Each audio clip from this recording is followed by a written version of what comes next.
Ketika Rasulullah SAW ingin menghembuskan nafas terakhir, dia meminta putri tersayangnya untuk hadir dekat. Begitupun dengan Sayyidina Ali, dengan wajah pucat dan kaki yang lemas, tangan yang terkulai tak bisa berbuat apa-apa. Minta tolong dikumpulkan semua keluarga, minta tolong ditengokkan bagaimana keadaan. Pada saat itu, malaikat pencabut nyawa pun datang ke hadapan Rasulullah. Rasulullah bertanya kepada malaikat itu, "Wahai Israel, apa yang kau lakukan ke rumahku? Perintah apa yang dititipkan Allah kepadamu datang ke rumahku, wahai Israel? Apakah kau datang mencabut nyawaku atau hanya untuk menjengukku sakit?" Pada saat itu, Israel pun berkata, "Ya Rasulullah, aku datang menyampaikan pesan Allah. Aku datang menyampaikan pesan dari Allah. Tujuanku kemari menjengukmu sakit, sekaligus mencabut nyawamu." Rasul pun bilang sama malaikat Israel, "Sudahkah datang ajalku, wahai Israel? Sudahkah tiba masaku, wahai Israel? Kalau begitu, tolong panggilkan Jibril untuk yang terakhir kalinya menatap wajahku."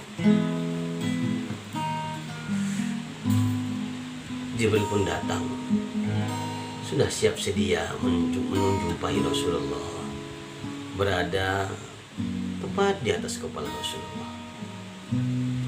Sambil mengucap salam, senyum dan berlinangkan air mata, Jibril mengucapkan itu kepada Rasulullah, "Assalamualaikum ya Rasulullah."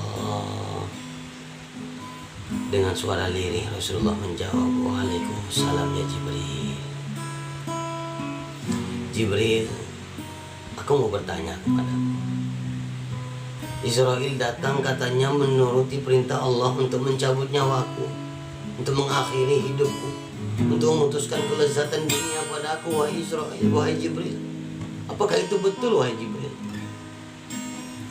"Benar ya Rasulullah. Itulah ketentuan, itulah takdir, itulah perjalanan hidup yang Allah tentukan kepadamu." Pada saat itu Rasulullah bertanya, "Wahai saudaraku, Jibril, apa yang disiapkan Allah untukku?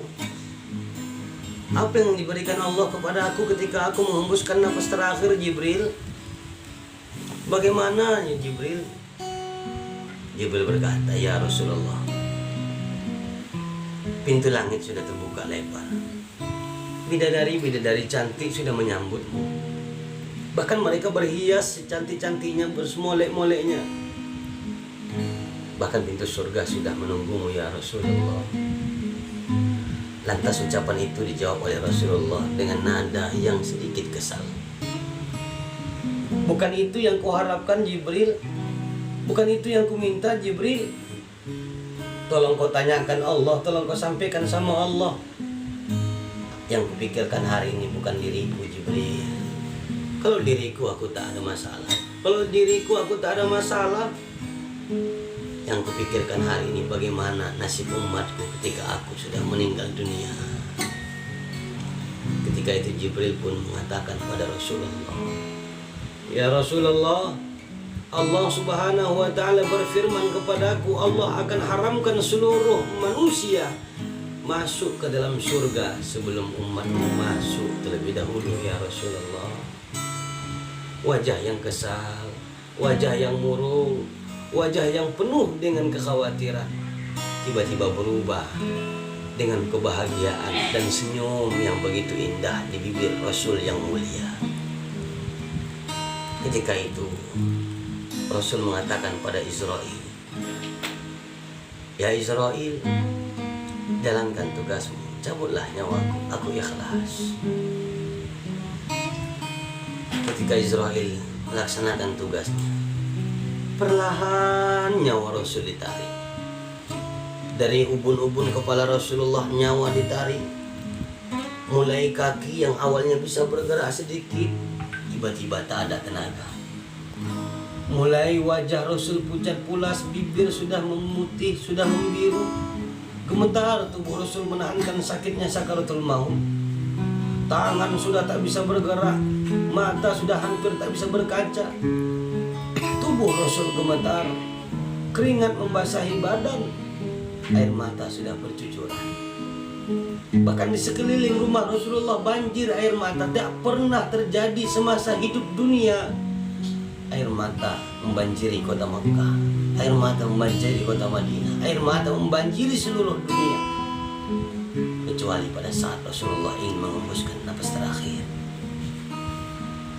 Pada saat itu sudah pun hampir habis nyawa Rasulullah. Sudah pun hampir habis nyawa Rasulullah. Rasulullah bilang sama Israel, Israel, intazir Israel, tunggu Israel. Ada apa ya Rasulullah?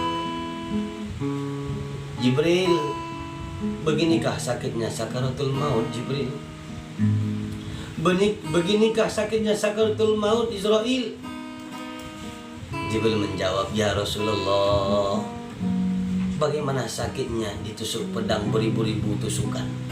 Bagaimana sakitnya pedang menyahit dan menyayat sekujur tubuh kita belum seberapa dibandingkan sakaratul maut. Bahkan ketika dikuliti tubuh ini seperti mengkuliti binatang, wahai Rasulullah, itu belum seberapa dibandingkan sakitnya sakaratul maut. Lantas apa kata Rasulullah yang membuat seluruh yang hadir pada saat itu mencurahkan semua air matanya? Bahkan malaikat Jibril sendiri meneteskan air mata ketika mendengar ungkapan Rasulullah. Rasulullah mengatakan, Jibril, tolong sampaikan sama Allah, kalaulah begini sakitnya sakaratul maut, kalaulah begini dahsyatnya sakaratul maut, Jibril, sampaikan sama Allah ketika umatku menghembuskan napas terakhir, ketika umatku yang menyebut namamu, ya ketika umatku yang selalu cinta kepada Allah, yang selalu menyebut namaku, Jibril, sampaikan sama Allah ketika sakaratul maut mereka datang, jangan mereka merasakan sakit sakaratul maut seperti apa yang kurasakan. Tumpahkan semua sakitnya kepadaku, biar aku yang menanggung sakitnya sakaratul maut umatku semuanya, wahai Jibril. Menetes air mata Jibril sambil membalikkan wajahnya, memalingkan wajahnya, tak sanggup menatap wajah Rasulullah. Ketika itu Rasulullah berkata kepada Jibril, Jibril, kenapa kau tak mau menatap wajahku? Jijikkah kau melihat wajahku, Jibril? Pandang dan tatap wajahku untuk yang terakhir kalinya, Jibril. Jibril mengatakan, ya Rasulullah, tidak ada satu makhluk di dunia ini yang sanggup untuk menatap wajahmu ketika sakaratul maut. Pada saat itu nyawa sudah mulai habis. Bergetar bibir Rasulullah seakan ingin mengutarakan sesuatu. Sayyidina Ali menantu Rasul paham apa yang harus dia lakukan. Dia dekatkan kupingnya di bibir Rasul yang mulia.